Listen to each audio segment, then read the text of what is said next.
एक बार महाराज कृष्णदेव राय ने सुना कि उनके नगर में चूहों ने आतंक फैला रखा है। चूहों से छुटकारा पाने के लिए महाराज ने 1000 बिल्लियां पालने का निर्णय लिया। महाराज का आदेश होते ही 1000 बिल्लियां मंगवाई गईं। उन बिल्लियों को नगर के लोगों में बांटा जाना था। जिसे बिल्ली दी गई उसे साथ में एक गाय भी दी गई ताकि उसका दूध पिलाकर बिल्ली को पाला जा सके। चूहों से सभी लोग परेशान थे, अतः जब बिल्लियां बट रही थीं, तो लोगों की लंबी लंबी कतारें लग गई थीं। इस अवसर पर तेनालीरामन भी एक कतार में खड़ेढ़ा हो गया। जब उसकी बारी आई तो उसे भी एक बिल्ली और साथ में एक गाय दे दी गई। बिल्ली को घर ले जाकर उसने गर्मागर्म एक कटोरा दूध उसे पीने को दिया। बिल्ली भूखी थी। बेचारी ने जैसे ही कटोरे में मुंह मारा तो गर्म दूध से उसका मुंह बुरी तरह जल गया।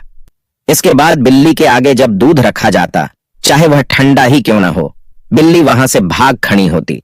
गाय का सारा दूध अब तेनालीराम व उसके परिवार के अन्य सदस्य ही पी जाते। बेचारी बिल्ली कुछ ही दिनों में इतनी कमजोर हो गई कि उसमें चूहे पकड़ने की ताकत भी नहीं रही। 3 महीने बाद महाराज ने बिल्लियों की जांच करवाई। गाय का दूध पी पी कर सभी की बिल्लियां मोटी तगड़ी हो गई थीं, परंतु तेनालीराम की बिल्ली सूख कर कांटा हो चुकी थी। वह सब बिल्लियों के बीच में अलग पहचानी जा रही थी। महाराज ने जब तेनालीराम की बिल्ली की हालत देखी तब वे क्रोधित हो उठे। उन्होंने तुरंत ही तेनालीराम को हाजिर करने का आदेश दिया। तेनालीराम के आने पर वे गरजते हुए बोले, तुमने बिल्ली का यह क्या हाल बना दिया है? क्या तुम इसे दूध नहीं पिलाते? महाराज, मैं तो रोज इसके सामने दूध भरा कटोरा रखता हूं। अब यह दूध पीती ही नहीं है तो इसमें मेरा क्या दोष है? महाराज को यह सुनकर बड़ा आश्चर्य हुआ। वह अविश्वास भरे स्वर में बोले, क्यों झूठ बोल रहे हो? बिल्ली दूध नहीं पीती। मैं तुम्हारी झूठी बातों में आने वाला नहीं। परंतु महाराज, यही सच है, ये बिल्ली दूध नहीं पीती। महाराज झल्लाकर बोले, ठीक है, यदि तुम्हारी बात सच निकली तो तुम्हें 100 स्वर्ण मुद्राएं दी जाएंगी, अन्यथा 100 कोड़ों की सजा मिलेगी। तेनालीराम शांत भाव से बोला, मुझे मंजूर है। तुरंत ही महाराज ने एक सेवक से दूध का भरा कटोरा लाने का आदेश दिया। सेवक जल्द ही दूध से भरा कटोरा ले आया।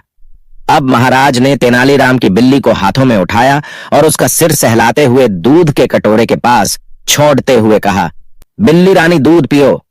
बिल्ली ने जैसे ही कटोरे में रखा दूध देखा, वह म्याऊं म्याऊं करती हुई वहां से भाग निकली। महाराज, अब तो आपको विश्वास हो गया होगा कि मेरी बिल्ली दूध नहीं पीती। लाइए, अब मुझे 100 स्वर्ण मुद्राएं दीजिए। तेनालीराम ने कहा, वह तो ठीक है, लेकिन मैं एक बार उस बिल्ली को ध्यान से देखना चाहता हूं।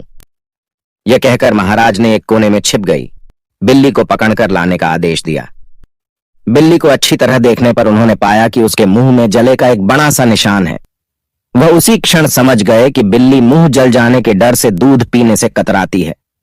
वे तेनालीराम की तरफ देखते हुए बोले, अरे निर्दयी, तुमने इस बिल्ली को जानबूझकर गर्म दूध पिलाया ताकि यह दूध न पी सके। ऐसा करते हुए तुम्हें शर्म नहीं आई? तेनालीराम ने उत्तर दिया, महाराज, यह देखना तो राजा का कर्तव्य है कि उसके राज्य में बिल्लियों से पहले मनुष्य के बच्चों को दूध मिलना चाहिए। इस बात पर महाराज हंस दिए।